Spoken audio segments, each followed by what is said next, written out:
यह आरोप नहीं है कि मुख्तार अंसारी ने उसमें कुछ टेम्परिंग किया, कोई तरमीम किया, कोई बदलाव किया। आरोप यह है कि इन्होंने संबंधित कर्मचारियों और अधिकारियों के सहयोग से कराया। तो सुना आपने, ये है मुख्तार अंसारी के वकील श्रीनाथ त्रिपाठी, जो कह रहे हैं कि मुख्तार अंसारी ने सीधे कोई अपराध नहीं किया, जबकि जो अपराध अधिकारियों ने किया उन पर दबाव बनाने का आरोप जो है मुख्तार अंसारी पर है। तो बता दें कि आज मुख्तार अंसारी को वाराणसी की एमपी एमएलए कोर्ट ने आर्म्स एक्ट मामले में दोषी पा लिया है और इस दोषी पाए जाने के बाद कल यानी कि 13 मार्च को वाराणसी की MP MLA court Mukhtar Ansari के खिलाफ सजा का ऐलान भी कर देगी।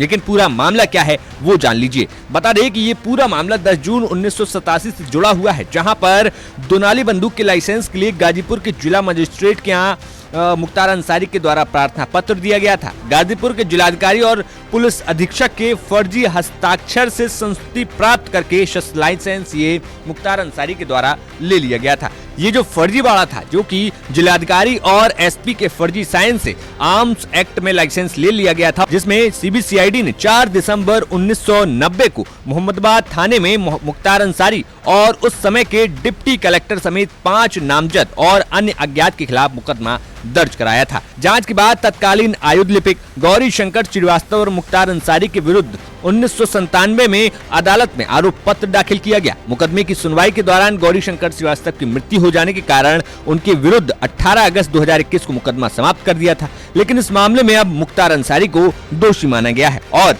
कल 13 मार्च को मुख्तार अंसारी को इस मामले में सजा सुनाई जाएगी। लेकिन जब हमने मुख्तार अंसारी के वकील श्रीनाथ त्रिपाठी से बात की तो उन्होंने कहा कि अब वे इस मामले को हाई कोर्ट तक लेकर जाएंगे। सुनिए क्या कुछ मुख्तार के वकील श्रीनाथ त्रिपाठी ने कहा।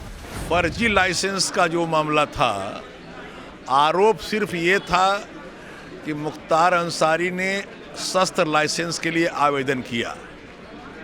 बाकी कार्रवाइयाँ सब जानते हैं कि वो डिस्ट्रिक्ट मजिस्ट्रेट कार्यालय की गोपनीय कार्रवाई होती है और अपनी अंतरंग कार्रवाई होती है।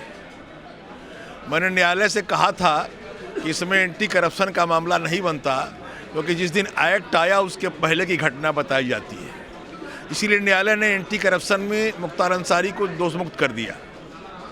बाकी धाराओं में 120 कॉन्स्पिरेसी के तहत ही बाकी धाराओं में आरोपित किया है और दंडित किया है और ये कहा है कि इनके लाभ के लिए जो कार्रवाई की गई वो सब इनके लाभ के लिए की गई। सजा के प्रश्न पर कल सुना जाएगा, लेकिन मैं इस आदेश के खिलाफ, आदेश से मैं संतुष्ट नहीं हूँ। इस आदेश के खिलाफ माननीय उच्च न्यायालय जाऊँगा।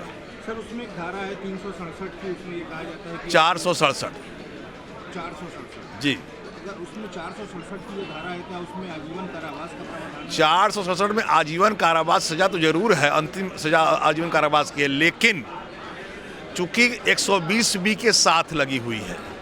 यह आरोप नहीं है कि मुख्तार अंसारी ने उसमें कुछ टेम्परिंग किया, कोई तरमीम किया, कोई बदलाव किया। आरोप यह है कि इन्होंने संबंधित कर्मचारियों और अधिकारियों के सहयोग से कराया। तो कराने में मेरा मानना है, कराने की स्थिति में अंतिम सजा आजीवन कारावास की इसमें नहीं होनी चाहिए। कौन से धाराओं में ये दोषी साबित हुए हैं? 467, 468, 471 एक एलांग विथ 120B का मतलब षड्यंत्र के साथ, और 30 आर्म्स एक्ट के तहत भी दंडित किया गया है। इसमें आगे अगर कल सजा होती है तो हाईकोर्ट जाएंगे? निश्चित रूप से जाएंगे, हाईकोर्ट जाएंगे और हमारा अपना मानना है कि हमको सफलता हाईकोर्ट से मिलेगी। आज क्या इसी के जरिए मुख्तार भी उपस्थित हैं? जी हाँ, जी हाँ। क्या आप बता दीजिए। अरे वीडियो कॉन्फ्रेंसिंग में मुख्तार उपस्थित थे, मुख्तार अंसारी उपस्थित थे। वाराणसी से रोशन जायसवाल की रिपोर्ट, यूपी तक।